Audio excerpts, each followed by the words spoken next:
Good afternoon, everybody. It's a pleasure being here today and share my work with you. Did you know that a human body consists out of 30 trillion cells? Just imagine, it's hard number to imagine, I understand. But our bodies consist out of cells just like houses consist out of bricks. And essentially, we all came from one cell, right here. One cell went into one division, then the next division, over and over again, until we got a bunch of cells. Those got together, created tissues. Tissues created body organs. And in the end, we have a living creature. It may be a zebrafish or it may be a little baby, just like my nephew over here. But my baby nephew, does not have 30 trillion cells just yet.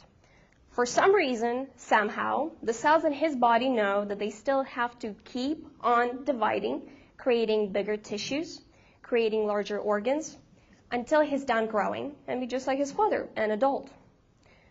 Have you ever wondered how do the cells know and how do the cells make that decision? They know that there's enough cells. There's not enough cells. What I'm curious about is to identify how do they make that decision.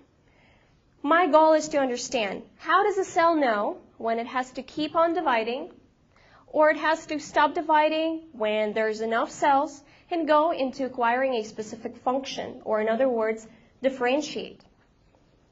Why is this important?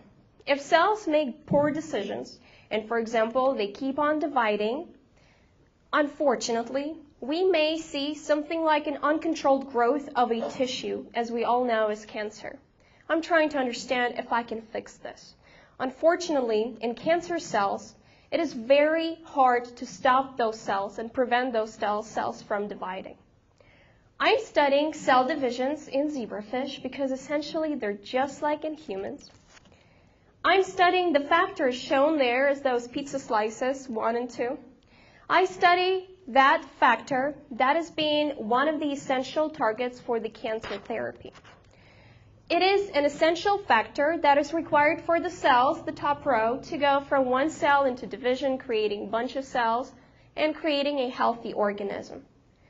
What I found is even if we do not have this factor, unfortunately, and to our surprise, cells still keep on going into divisions.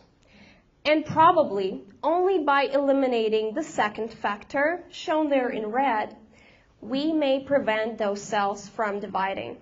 And who knows, maybe you'll hear about me next year because I think I'm onto something.